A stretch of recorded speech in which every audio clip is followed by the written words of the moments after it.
Well, good morning, good evening, everybody. It's Jerry coming to you live from the old man cave. We'll be kicking the show off here in a couple of minutes. Wait for a few of you to get in here. I don't know who we've got here. There we go, Robert. I'm going to go ahead and bring you on right now.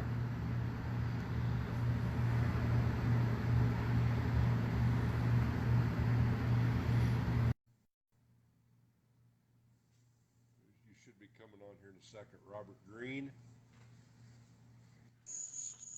A few people are already starting to tune in there. There you go, Robert. I see you're in here with me right now. Good to see you here. Let's make sure Looks we're like- not going to have feedback problems. What's that? I said, let's make sure we're not going to have feedback problems. Right now I'm not hearing any. It sounds good, so that's a good sign right there. Kicking it off pretty good right now. Yeah, good. So, well, it looks like we've already got Dave Coleman, Jack's Chrome Shops in here, sidekick here at Chrome and Steel Radio. Randy Lincoln, welcome aboard tonight. Not sure where you're at. Cynthia McNew, you're here. Jeremy Jansen, sup, brother? Playing mechanic out there. I know he had to chase down parts. He probably ran 700-800 miles today just going to get transmission, clutch, and everything else lined up. His good old auto shift 18-speed and his big W9 took a dump here not too long ago. And, well, he finally saw the light. He's putting an 18-speed manual back in it, so I can't bust his chops anymore about being a smooth shifter. So, well, Robert, I saw you had your hand up there. Show everybody your arm, and we'll get this thing underway here. You have got to be one of the luckiest people I know right now, not to relive everything that happened, but it's okay. We need to relive it. What's that? It's okay. We need to relive it. Well, really, the reason I wanted to bring you on tonight was we were having a discussion about not just e-logs, but also what was the terminology you used? I can't remember exactly what it was. Utilization of hours. There we go. That's what I really wanted to bring you on here tonight. I know we got some of the critter getter people out here that we don't have to contend with that too much, but a lot of other people that, especially owner operators that are managed by the company that they're leased on to, play the old being forced into what you got to what you're forced to do. But before we get into that discussion, I just want to give everybody a heads up. I know that everybody's probably been listening to the news and everything. In Saudi Arabia, one of the major refineries there in Saudi Arabia went up in smoke. It was definitely attacked. I think it was a drone attack. We're not going to get into that part of it, but it drastically affected oil and fuel supplies. I think it affected about 5% of the world's refining capability. Just that one refinery went up in smoke, and they're saying at midnight tonight the price of fuel is supposed to kick up, I think, about 20 cents a gallon. So, if any of y'all get a chance, you've got the availability to do it. I think I topped them tanks off. It might be the last time we see cheap fuel for a while. Cheaper fuel outside of what's going on. So just thought I'd throw that out there for those of you that aren't really aware of what all's going on. I was watching the news tonight. I actually got home at a decent time, and I wanted to make a point to remind everybody of that. So anyway, if you kind of want to go over what we're going to talk about tonight, Robert, I want to kind of let you steer this, and I'll just kind of keep it going here. For those of you that don't know Robert Greene, he's a close friend of mine, and Bill Weaver and everybody over here at Chrome and Steel, as well as Hope Savara and Dave Coleman and everybody. So I really felt it was important to get him on here tonight. But if you kind of want to go over, what you can talk about with that, and then we'll get into the hours of service and everything else, especially dealing with the e-log side of things and the utilization of hours. Yeah. The utilization of hours is going to fool around and get a whole lot more drivers killed than the e-log ever thought about. These companies, as long as you got hours, and it don't matter if you're an owner, operator, lease purchase, company driver, it's set up to where If you have hours, they want you to run them no matter what.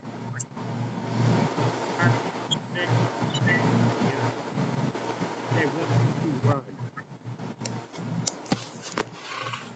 There are portion drivers that have been out running recap for a week or 2 weeks, how long they've been running recap.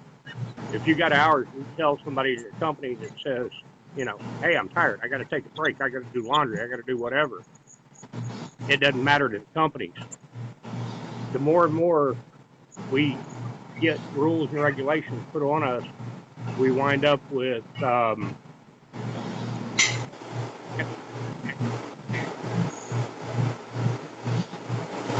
You still there, Robert? it's gonna, until the drivers stand up, we ain't gonna get any resolve in it. Am I gonna say that's what caused that mess in Indianapolis yesterday, or whenever the hell it was? No, I ain't gonna say it. City fell into play when I wrecked that truck. Like,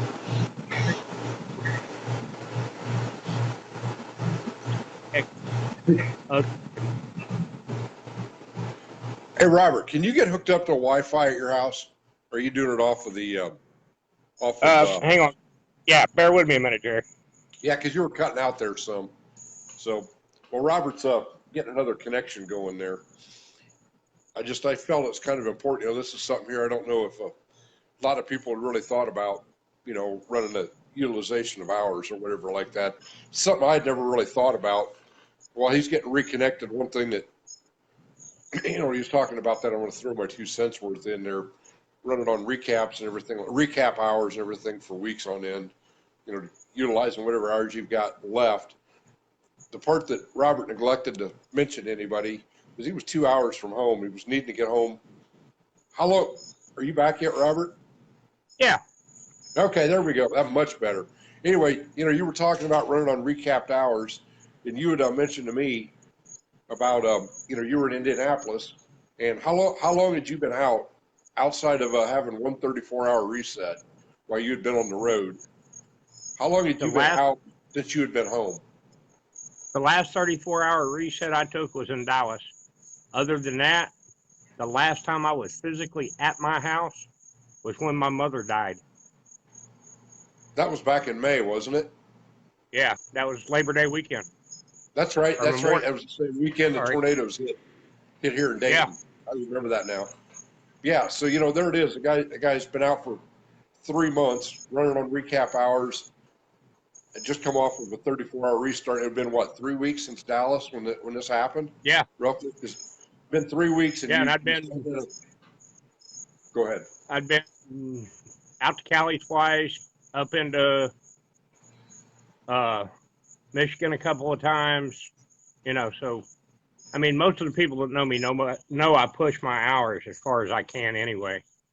Well, it's the only way you can as another operator. Yeah. And I told my safety department that we were going to have a talk about this before this was over. After,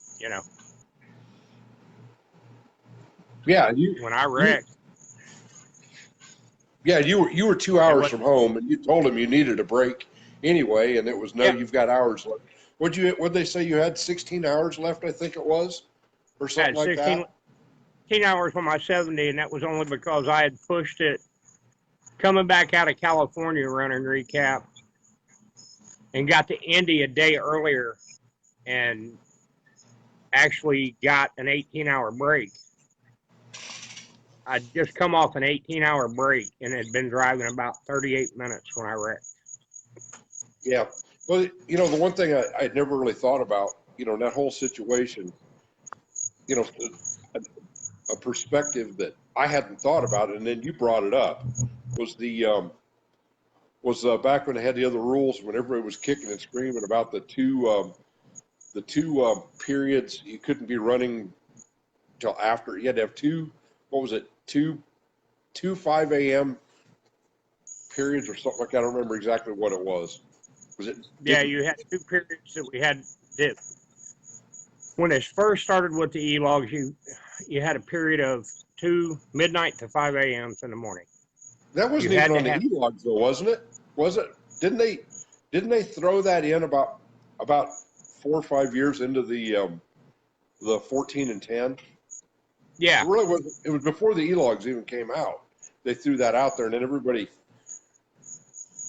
kicked and screamed and said, what about the guys that run at night and everything like that, And I never really thought about it because it didn't affect what I was doing because I had a lot of curfew things I had to deal with when I was running oversized and everything like that. So, I mean, it's just one of them, people don't think, you know, and there's a lot of things that played into this accident. I mean, and I'm not going to go into all of it, right. but am I going to take blame for it? No. No, But you am I should. going to, anybody in their right mind can look at that accident and see whose fault that it very well could have been, and I've been out here 30 plus years. I was almost 4 million miles accident free when that happened. Right. Guy in That's the thing. California, Go ahead. the one guy in California that slammed into my front wheel, that didn't count. That didn't Well, count on anybody. well, it shouldn't account for you. He came up your right side going up the shoulder and tried to cut you off on the right Yep. shoulder. I mean, that was unbelievable. Oh yeah. But I mean, it's just one of them. They're going to keep using this utilization of hours till they have the drivers so burned out and so wore out, and they don't listen to drivers going, "I need a break." They think, well, all you do is sit in the seat and drive. Hey, Jerry, you've been an owner operator. What do we do when we're down on our Uh, 8s and 10s? we're not. And You're trying to make sure everything's ready to go for the next day. We'll leave it at that. yeah, Whatever it yeah, takes to get in. Once that's it. again, like I said, with what I was doing a lot of oversized, and got some other people I know that have got in there. Just came in there. I know they played in the oversized world too. So I mean it, but even so, with the way when they changed it, I was a big fan of the 10 and 8 with split sleeper berth and everything else like that. Oh yeah, because we could use it and utilize it to our advantage, not anybody else's. That's like everybody was, oh, they're going to make these rules so much better for us when this new ruling come out. I don't know about you, but it didn't help anybody. No, it didn't. It didn't. The receivers. All it did was allow more and more people. Yeah, that was it. It got more people into the industry, cheap labor, everything else. In light of Yeah. that right there, that here it is, the member companies of that big association that acts like they represent drivers, which is the furthest thing from the truth. They represent the mega carriers as well as a lot of the big mega shippers and everybody else like that. It's not about us. It's all about them and cheap labor is what it boils down to. If there was a shortage of drivers out here in this country today, and if there's a shortage of drivers, there's a shortage of trucks. Therefore, there'd be freight sitting all over, and the shelves would be empty. The only stores that I've been into lately that the shelves weren't stocked real well, I found very interesting. Was up in Tip City the other night. I walked in. I needed to go get a couple things. Went out to eat. Went in and I said, you know what? I want to run in this grocery store, grab a couple items here, rather than come all the way back home. It was convenient. I was ready to get to the house anyway. Walked in and I was like, man, this is odd. This grocery store has hardly anything on the shelves, not a lot of produce in there. I didn't think nothing of it. Watching the local news today, it's one of like 5 mom and pop groups. It's like a mini Yep. chain, if you will, here locally that's closing their doors. I thought to myself, well, you know what? You probably deserve to close your doors right there because they can't use the excuse that it's a big box store that put them out of business. You know where the one is Oh I'm no. talking about in Tip City. Yeah, I know. It mismanaged for a long time. So, it, That whole but chain anyway, is. pardon me? That whole chain is. Yep. But Look how many of them closed. yep. But if there was truly a shortage of drivers and a shortage of trucks out here, there'd be freight sitting on the docks and the stores would be empty. Production would cease or slow way down in this country. We're all-time records for production and everything else in this country. So, I mean, it's all a bunch of hooey, in my opinion. You know, Yeah, I go ahead. they literally want people to pull this stuff for 50 and 60 cents a mile. Yep. We can't do it. You can't even pay the fuel on it anymore at that. No. You know, here it is, anywhere from 20. Somebody had just put a comment up here that their carrier told them, get ready for a 60-cent a gallon jump in the price of fuel tonight. I had heard 20, Oh, this yeah. guy said 60.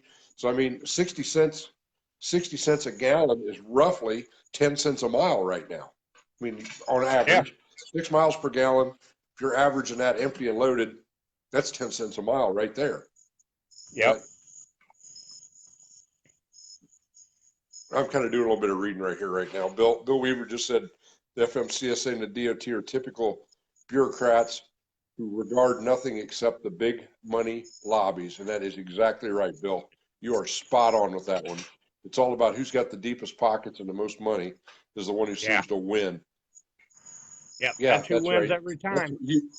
You see what I intentionally just threw up over my shoulder over there. That is not what I believe in right there. As a military veteran, I'm ashamed of where the leadership of this country knows that they're making decisions that they do. You know, it's not about what this country is about. And it doesn't matter which political party or ideology that you subscribe to. They're all just a bunch of corrupt whatever in my book. You know, you try to have a conversation and it's very two-faced for the most part from what I've been able to see. Oh, yeah. Most of them, they're like, well, we're going to do something. What are you going to do? You're going to say what we want to hear till you get into office, then you're going to do whatever the hell you want anyway. So why, you know. Jaybird just threw a really good comment up here. I'm going to go ahead and read this for those of you that may not be able to read. There isn't a shortage. It's a false narrative to bring and allow H-2B visa drivers to be used by mega corporations to get exemptions, hiring H-2B visa drivers instead of actual drivers, thus the low wages. And that's exactly what it is. You know, here it is. Everybody complains about drivers out here today. Just wait till you get some non-English speaking individuals out here in trucks that they don't care. Blatant disregard. Having lived overseas while I was in the military and traveled a lot overseas, let me tell you something, people. The American truck driver is hands down the most professional one you will ever find. You start getting these Eastern European, I hate to single them out, but there's a lot of two-bit drivers from foreign countries that don't care. You'll be driving down the road and you'll see them driving with their foot on the dash in their flip-flops. Oh, yeah. Leave it at that. Well, the guy I hit had Canadian tags on his truck, couldn't speak a word of English. We ain't going to go into what nationality he is, but he gets out. He's got flip-flops on. He's falling all over the freeway. You know. Oh, yeah. And did I mention? I thought right there in the FMCSA handbook, you had to have a minimum of hard-soled shoes on. And there's a closed-toed. Closed-toed shoes. Closed-toed and closed heel. Yep.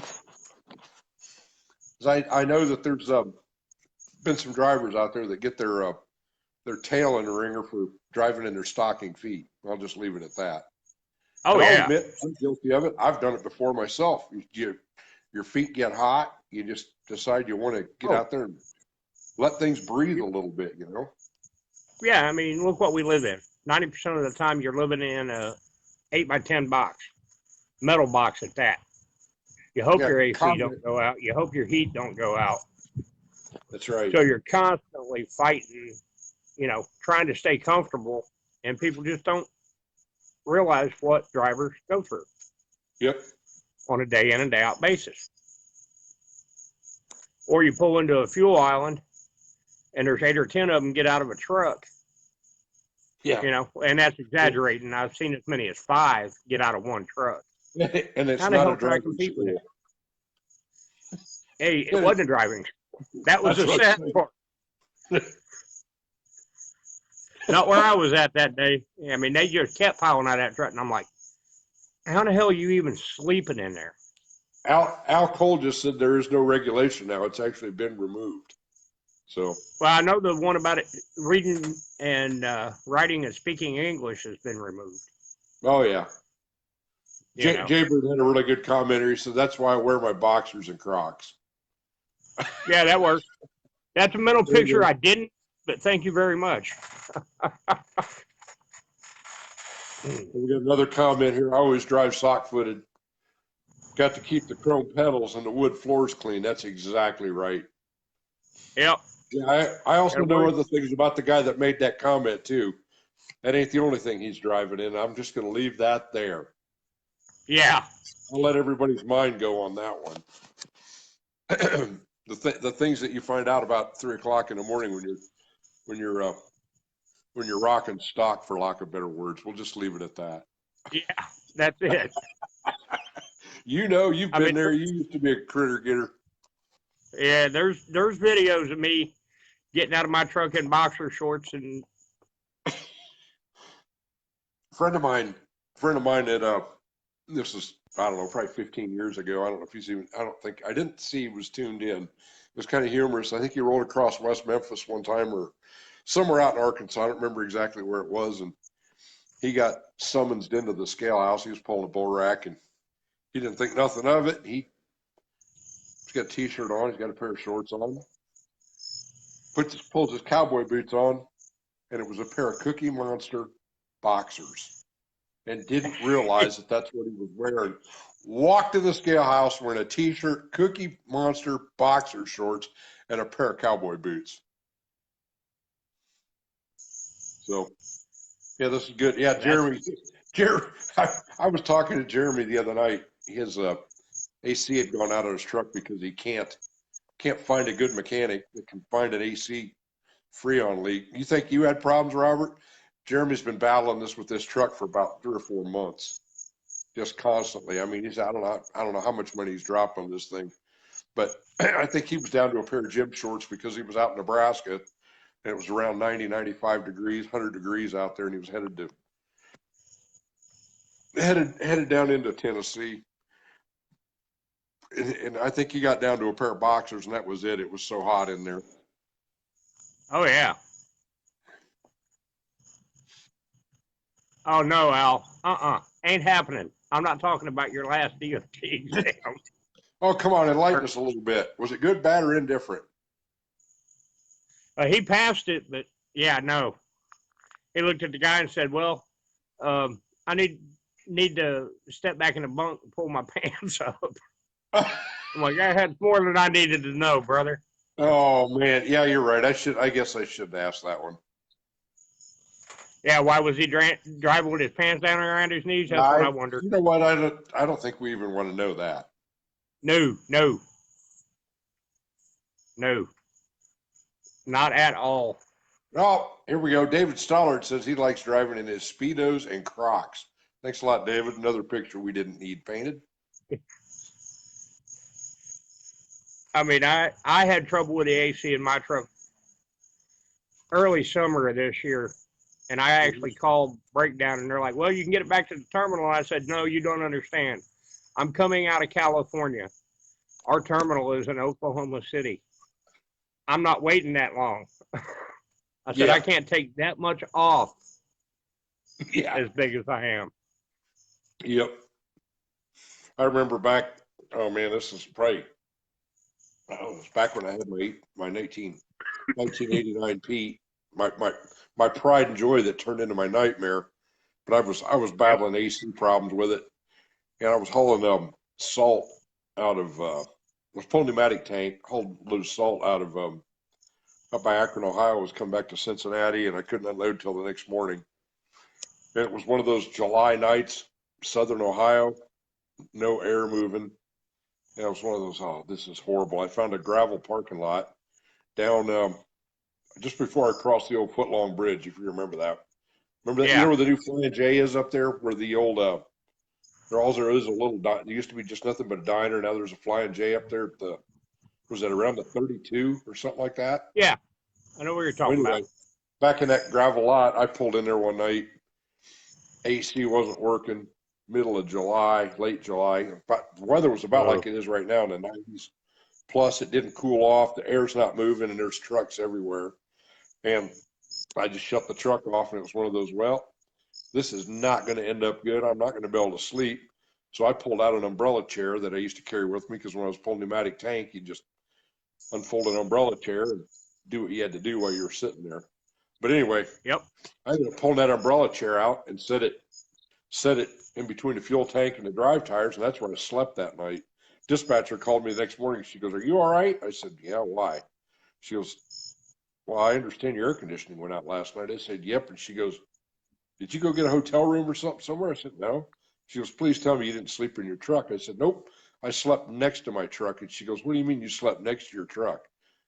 I said, "I pulled out my lawn chair and I went to sleep right there next to the truck." She said, "You have got to be out of your mind." And I said, "Well, do what you got to do, man. You got to take a nap somehow, you know." That's it. Needless to say, I got that load kicked off. I went home and got the air conditioning fixed after that. So, Oh, yeah. but Nice part about mine, what I pull, though, I can always take a dryer hose and stick it in that front vent on the trailer and not worry about it. I can get a little bit of cool air in there. Not yeah, that I've ever done it. never thought You about know, that. that would be. No. You probably never put a fan on it to draw it up there either, did you? Right. No, not at all. You always had idle air with you then, didn't you? At least in the summertime. That was it.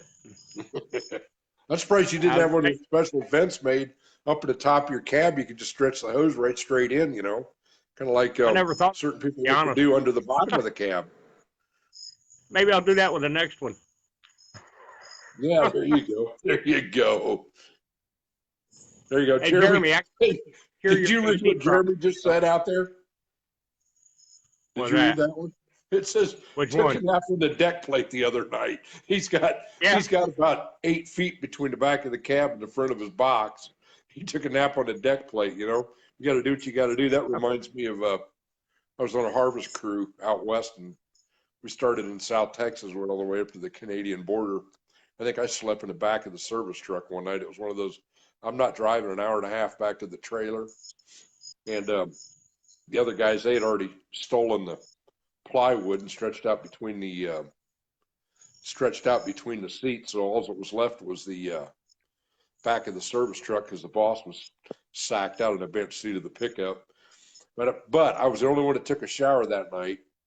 I walked in, there was a bunkhouse out there. Of course, nowhere to sleep in there. Plus, man, that place is full of bugs and everything else. Went in, took a shower, and started washing clothes while I was taking a shower. That's all I'm going to say. It was so freaking hot out there in Wyoming. I got up the next morning and my jeans were dry. Oh, yeah. In the middle of the night. So I think we've all done stuff like that at one. Yep. Al Cole just said hammock under the trailer. Yeah, I've seen guys do that as well. Those usually work out pretty good. Oh, yeah. Anything to get air around your body. That's right. That's right. Dump buckets, those work real nice on. Yeah. I don't know. So, my fat ass has a hard time staying in a hammock. I roll over and it's all kinds of nasty. right. Usually dumps me on the ground. Have you got any leads on another truck yet, or seen anything else? Yeah, I actually going to call that guy, the one you sent me. And there's a couple more I'm going to look at. Midwest has got one I'm going to go look at. Did you get all the place up north I told you about, the W9, that is studio? Did I what, Jerry? Did you get a chance to look at that other one that I had told you about up in Hubbard? It was a W9. Yeah. He's a little proud of it, but I think you could get it at the right price. Right. Okay. All right. You know. Well, I think I'm going to call this a wrap tonight. Thanks a lot for joining me tonight, Robert. Anybody else who wants to come on sometime has got something to bring to the table better than what I can bring. Tyler is AWOL again tonight. I don't know what he's doing. It's always over to the same buddy's place. Always over at the same buddy's place, but yet this particular buddy never shows up. But there's always a blue Ford Escape in the driveway, and I know it's not a guy. So sounds like the one that cowbit him that day. Do what? It sounded like it might be the one that cowbit him that day when he was wrestling. I don't know. I'm not going to throw anybody under the bus. I just find it very You know, humorous. the one that he was like, oh, no, no, no, never. Yep. Jaybird knows who it is too because he loves to give me grief about that one. My future daughter-in-law or something like that. I'm like, Yeah, there you go. I don't know. That's the one. We just roll with it. So anyway, well, y'all have a good night. Make sure you fill them fuel tanks up there. Take advantage of it while you Yeah, can. I forgot before to mention midnight. the other thing I forgot to mention is make sure if you're down there at exit 36 on I-81 down at the Davy Crockett TA, make sure you stop in and give them a little bit of love and hand them a few dollars of yours as well, because you know they're our main sponsor here, as well as Jack's Chrome Shop. Oh, yeah. Jack takes good care of us as well. So you know, make sure you patronize them as well, and tell them down there at the Davy Crockett you appreciate what they're doing, not only for chrome and steel, but for what they do for the industry. I mean, I know that that's a top notch, and that's a family owned truck stop. It's not a corporately owned one. That's actually a franchise one. That's why they can do what they do. I know they've added some more parking down there this summer, and I had heard they were adding some more. So Yeah, I'd heard they were going to add some back behind the shop. Yep. Also, Tony had told me that they're adding a stage down there, so they're going to try to get it to be kind of an entertainment venue as well. I don't know why they would ever want to do that at a truck stop. Why they'd want to have a stage or anything like that. And also, if y'all get a chance, go check out chromeandsteelradio.com. You can actually get T-shirts, hats, hoodies. You know, it's that time of year where hoodies are going to be coming along. So, you know, if you would. Oh, yeah, real quick. Quick. Get the word out about us. You know, it's because of you guys here tuning in and everything like that. We get to get on here and sometimes we get to voice our opinions. You know, we're not going to censor what we're going to say. We'll try to keep PG as in pretty good, but you know, we're the backbone of this country. We're the backbone of the world, actually, not just the country, not just the United States, because I know occasionally got some guys in Australia that tune in. I think there was a guy from New Zealand the other night. We got our friends to the north up in Canada. You know, you never know where, but you know, we're all in the same boat. We deal with a lot of the same garbage, no matter what country you're in or what continent we're in. You know, we're all brothers and family out here. So that's it. Anyway, y'all have a good night. We're going to try to continue doing this deal on Monday night. It works better for me, unless I'm out on the road, and then you kind of never know. So anyway, Robert, thanks a lot for coming on. I really appreciate it. We'll be in touch. Y'all be safe out there tonight. Take care. You know where you can find me for about the next 6 weeks anyway. That's right. Yep. Hey, you missed a good time last Saturday night. You should have went with me up to the outlaw truck and tractor pulls. I didn't make it back home after getting the stuff out of the truck. It was almost 10 o'clock when I pulled in the driveway. Oh, actually the top 5 Grand National semis were there. I know that Jake Island was down, or Pat Island was down from Wisconsin. There was no boy from up in Connecticut that was there. I'll tell you what, that old boy showed him how to do it right there. I think he outpulled everybody by about 30 feet. And of course, wow, that particular truck and tractor pull was by invitation only. It was the regional winners had an automatic invitation, as well as the top 5 Grand National pullers. And the regional boys pulled first. They had about an hour intermission.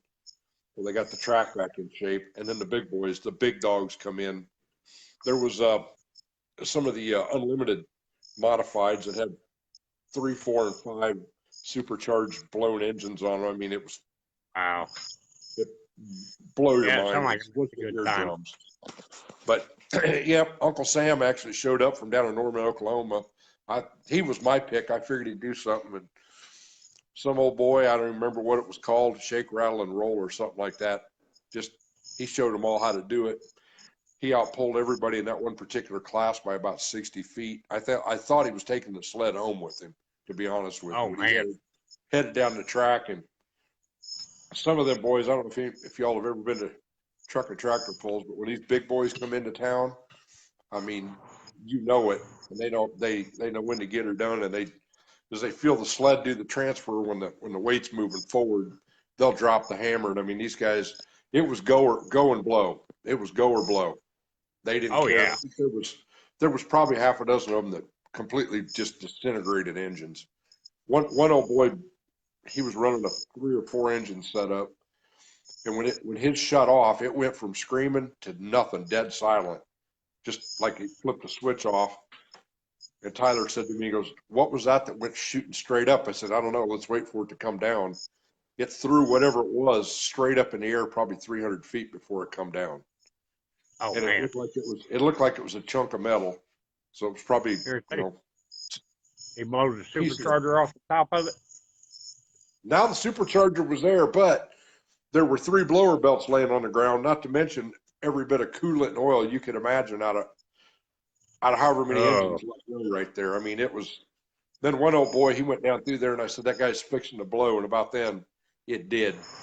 He had the old front end up there, just walking her down the track, and it was a pool. It was a stream of black oil. You could see it blowing out the blow by. He was like, "Hey, I'm going till it blows here." And sure enough, it did. About 30 feet later, snap, crackle, and pop, it was over. So Disassembled the motor right on the track.